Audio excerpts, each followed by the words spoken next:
وقت ظلم ہوا، ہمیں ماحول نے ایک ذہن دیا کہ تمہاری زندگی پیسے سے بنتی ہے، پیسے والا آدمی بہت بڑا ہوتا ہے، جس کے پاس پیسہ نہیں ہوتا وہ بہت چھوٹا ہوتا ہے۔ یہ ہمارا ذہن بنا، ماں باپ نے بنایا، استادوں نے بنایا، اسکول نے بنایا، کالج نے بنایا، یونیورسٹیوں نے بنایا، بازار نے بنایا، باہر میں بنایا، کھیتوں میں بنا، اسمبلیوں میں بس ایک چیز بنی کہ پیسہ اور عہدہ اور منصب اور سواریاں اور گاڑیاں، یہ ہماری زندگی کی بڑائی ہے، یہ نہیں تو ہم چھوٹے، یہ ہے تو ہم بڑے۔ جب یہ غلامی کا ذہن بنا تو ہر انسان پیسے کو معبود بنا کے سفر کرنے لگا، پھر اس کی راہ میں اگر سچ آیا اس نے توڑ دیا، نماز آئی اس نے چھوڑ دی، سنت آئی اس نے چھری چلا دی، نبی کا طریق آیا اس نے اکھاڑ کے پھینک دیا، اللہ کی طرف کو بڑھنے کی راہیں بھول کر وہ پیسے کی طرف بڑھتا چلا گیا، ادھر کی راہیں طے کرتا گیا اور اللہ پاک سے دور ہوتا چلا گیا۔ اور یہ اس کائنات کے زمین و آسمان کے رب کا فیصلہ ہے اور اعلان ہے کہ یہ دنیا دھوکے کا گھر ہے، یہ مچھر کا پر ہے، یہ مکڑی کا جالا ہے، یہ ٹوٹ جانے کی کائنات ہے، یہ متاع ہے، یہ قلیل ہے، یہ دھوکے دار الغرور ہے، یہ بیت العنکبوت ہے، کسراب بقیۃ یحسبہ الظمآن ماء، یہ ریت کا دکھتا ہوا پانی ہے۔ جتنا قریب جاؤ گے آگے، جتنا قریب جاؤ گے آگے، تو دنیا کی دوڑ لگانے والے، وہ مال کے کو معبود بنا کر چلنے والے، وہ آہستہ آہستہ اللہ سے دور ہوتے چلے جاتے ہیں، اللہ کے حبیب سے دور ہوتے چلے جاتے ہیں۔ ان کے لیے سچ ایک بے معنی لفظ ہوتا ہے، صدق و امانت ان کے لیے مذاق ہوتا ہے، پاک دامنی اور تقدس ان کے لیے بے معنی الفاظ ہوتے ہیں، اللہ کا دین، اس کی شریعت، نبی کا طریقہ، اس کی سنت، یہ ان کے لیے بیکار الفاظ ہوتے ہیں۔ ان کی ڈکشنری میں ان الفاظ کا کوئی مطلب نہیں ہوتا، ان کے مطلب، ان کے مطالب، ان کے الفاظ، ان کی تعبیرات تمام کی تمام پیسے پر جا کر ختم ہوتی ہیں، وہ پیسے سے شروع ہوتی ہیں، پیسے پر ختم ہوتی ہیں۔ اس کے لیے وہ سچ سے ملے گا تو سچ بولیں گے، جھوٹ سے ملے گا وہ جھوٹ بولیں گے، عدل سے ملے گا تو عدل کریں گے، ظلم سے ملے گا تو ظلم کریں گے، رشوت سے ملے گا تو رشوت دیں گے، ڈاکے سے ملے گا تو ڈاکے ڈالیں گے، وہ اللہ کو ناراض کر کے ملے گا تو اللہ کو ناراض کریں گے۔ یہ انسان کا عمل اس کے ذہن کے تابع ہے، اور ذہن بدلنا بڑا مشکل کام ہے۔ تبلیغ کا کام ذہن سازی کا کام ہے، اور یہ اللہ کا فیصلہ میرے بھائیوں، یہ اس مالک الملک کا فیصلہ ہے کہ ایک دن زندگی موت سے شکست کھا جاتی ہے، پھر کمایا ہوا چھوڑ کے، دونوں جہان کی بازی ہار کے، لوگوں کے کندھوں پہ اٹھا ہوا خاموش تصویر بنا ہوا، عبرت کا نشان بنا ہوا، اپنی کمائیاں اوروں کے سپرد کر کے، اپنے خوبصورت بنائے ہوئے گھر اوروں کے حوالے کر کے، چھپ کر کے جا کر اندھیر گھر میں، کچی کوٹھڑی میں، دھوکے کے گھر کو چھوڑ کر اندھیروں کے گھر میں جا کر مٹی کی چادر اوڑھ کے ایسے سو جاتا ہے کہ اس کی اپنی اولاد بھی بھول جاتی ہے کہ کوئی باپ تھا، کوئی اماں تھی۔ یہ بات طے ہے کہ موت نے زندگی کو شکست دینی ہے، روز ازل سے یہ فیصلہ ہے کہ جب زندگی اور موت ٹکرائیں گے تو موت کی جیت ہے، زندگی کی ہار ہے۔ وہ پہلوان ہو، وہ سکندر ہو، وہ ذوالقرنین ہو، وہ چنگیز ہو، وہ نبی یا ولی ہو، صدیق و شہید ہو، کافر ہو مشرک ہو، ادنا ہو اعلیٰ ہو، مہتر ہو کہتر ہو، یہ بات طے شدہ ہے بھائیو۔ جب بھی زندگی اور موت ٹکرائیں گے تو اللہ کا اعلان ہو رہا ہے فلولا اذا بلغت الحلقوم،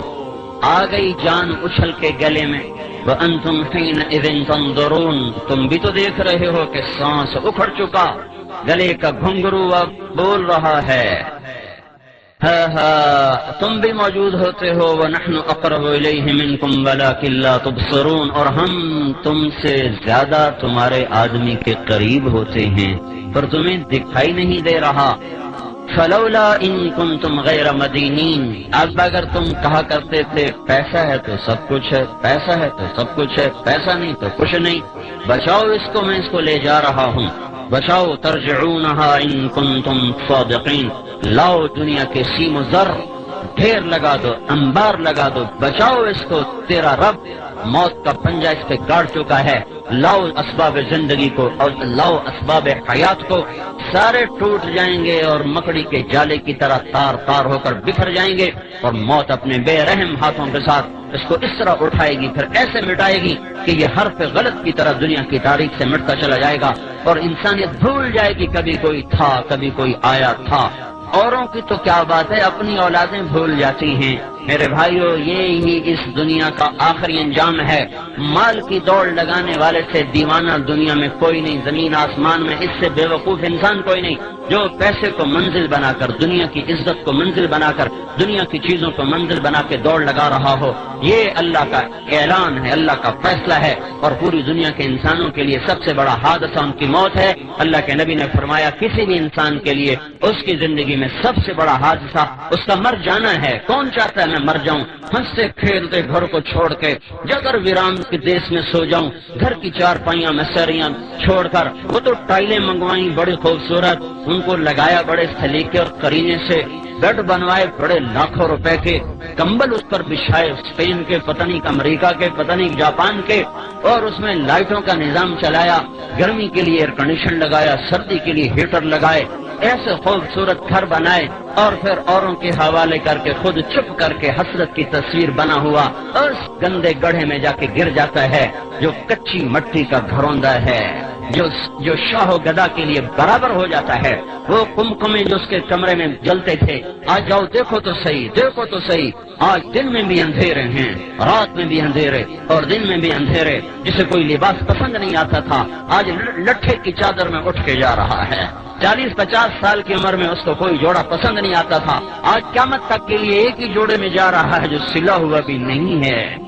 جو سلا ہوا بھی نہیں ہے، ان سلے جوڑوں میں جا رہا ہے۔ جس نے باتھ روم پہ لاکھوں روپے لگا دے، ایک نہانے کے ٹب پہ 1 لاکھ۔ میں ایک مالدار کے گھر گیا، انہیں ٹب دیکھا کہ 1 لاکھ روپے کا ٹب آیا ہے۔ میں نے کہا تیرا بیڑا غرق ہو، تو اللہ کو جواب کیا دے گا؟ جس دیش کے غریب کا بچہ رات کو بھوکا سوتا ہو، اس میں مالدار نہانے کے ٹب پہ 1 لاکھ روپے لگا دے، اور باقی جو باتھ روم پہ پیسہ لگا وہ اس کے علاوہ ہے۔ تو ایسے خوبصورت باتھ روم میں غسل لینے والے کا آخری غسل دیکھو ایک پھٹے پہ دیا جا رہا ہے، ایک پھٹے پہ دیا جا رہا ہے۔ خوشبو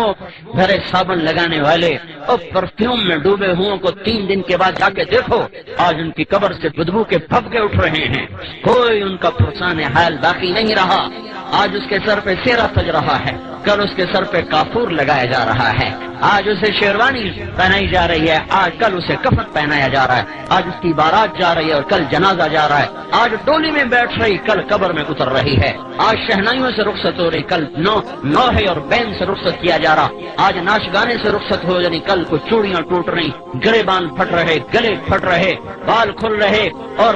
سارا گھر زار و قطار رو رہا ہے۔ یہ رخصت کے عجیب مناظر ہیں، ایک ایک گھر تمہیں پکار پکار کے کہہ رہا ہے، ارے دیوانوں پاگل اس دنیا سے جینا لگاؤ، یہ دھوکے کا گھر ہے، ٹوٹ جانے کا گھر ہے، ٹک حرص و ہوس کو چھوڑ میاں، مت دیس بدیس پھرے مارا، قزاق اجل کا لوٹے ہے، دن رات بجا کر نقارا، کیا بدیا بھینسا بیل شتر، کیا گونی پلہ سر بھارا، کیا گیہوں چاول موٹ مٹر، کیا آگ دھواں اور انگارا، سب ٹھاٹ پڑا رہ جائے گا جب لاد چلے گا بنجارا۔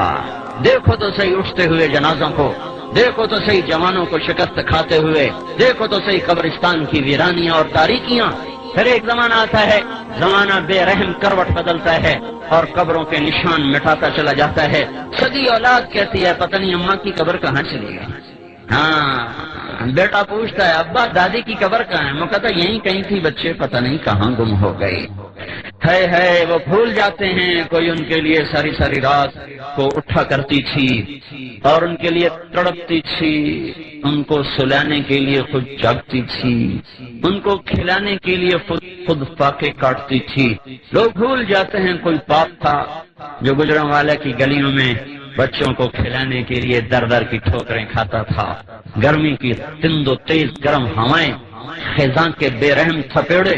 اس کی جوانی سے کھیلتے رہے اور وہ اپنی جوانی کو بھلاتا چلا گیا کہ میرے بچے خوشحال زندگی گزاریں۔ یہی بچے جب خوشحال زندگی بناتے ہیں تو اپنی باپ کی قبر بھی انہیں بھول جاتی ہے کہ کوئی تھا جو ان کے لیے جوانی رول گیا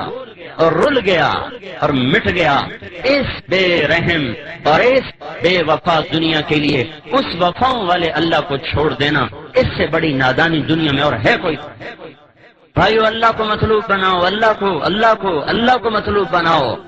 ماں سے زیادہ پیار دینے والا، باپ سے زیادہ سایہ دینے والا دوستوں سے زیادہ وفا کرنے والا کفا باللہ ولیہ. اللہ تعالیٰ کہہ رہا ہے سارے جہان سے دوستی لگا لی، کبھی مجھ سے بھی تو لگا، مجھ سے تو لگا کے دیکھ، پھر میرا برتاؤ بھی دیکھ لینا. کفا باللہ وکیلا، ساری عدالتوں کے وکیل تو نے کر کے دیکھ لیے، پھر تو مقدموں پہ مقدمے ہارتا چلا گیا، بازیاں ہارتا چلا گیا. کبھی مجھے وکیل بنا کے دیکھ، میں وہ ہوں جو کبھی ہارا نہیں کرتا. کفا باللہ وکیلا، مجھے وکیل بنا لے. انسان چاہے کتنا ہی اونچا اڑ جائے، اس کے لیے غم ایک ایسی چیز ہے جس سے وہ چھٹکارا نہیں پا سکتا. یاد رکھو دنیا میں خوشیاں کوئی نہیں، ایک خوشی کے لیے بھی ہزاروں غم جھیلنے پڑتے ہیں. یہاں اتنا ہو جائے کہ غم ہلکے ہو جائیں تو یہی بہت بڑی کامیابی ہے. انسان کا اندر پھٹتا ہے، وہ چاہتا کوئی چارہ ساز ہوتا، کوئی غم گسار ہوتا، کوئی میری سننے والا ہوتا، کوئی مجھ سے پوچھنے والا ہوتا. لیکن کون کب تلک سنے اور پوچھے؟ نہ بیوی، نہ ماں، نہ باپ، نہ بچے، نہ دوست میں حوصلہ کہ وہ میری لمبی درد بھری کہانیاں سن سکیں. اللہ تعالیٰ فرما رہا ہے مجھے سنایا کر، کفا باللہ شہیدا، میں ہر وقت تیرے ساتھ ہوں، دور جاتا ہی کوئی نہیں ہوں. تو جب مجھے بلائے گا میں سب سو رہے ہوں، سب جاگ رہے ہوں، اندھیرا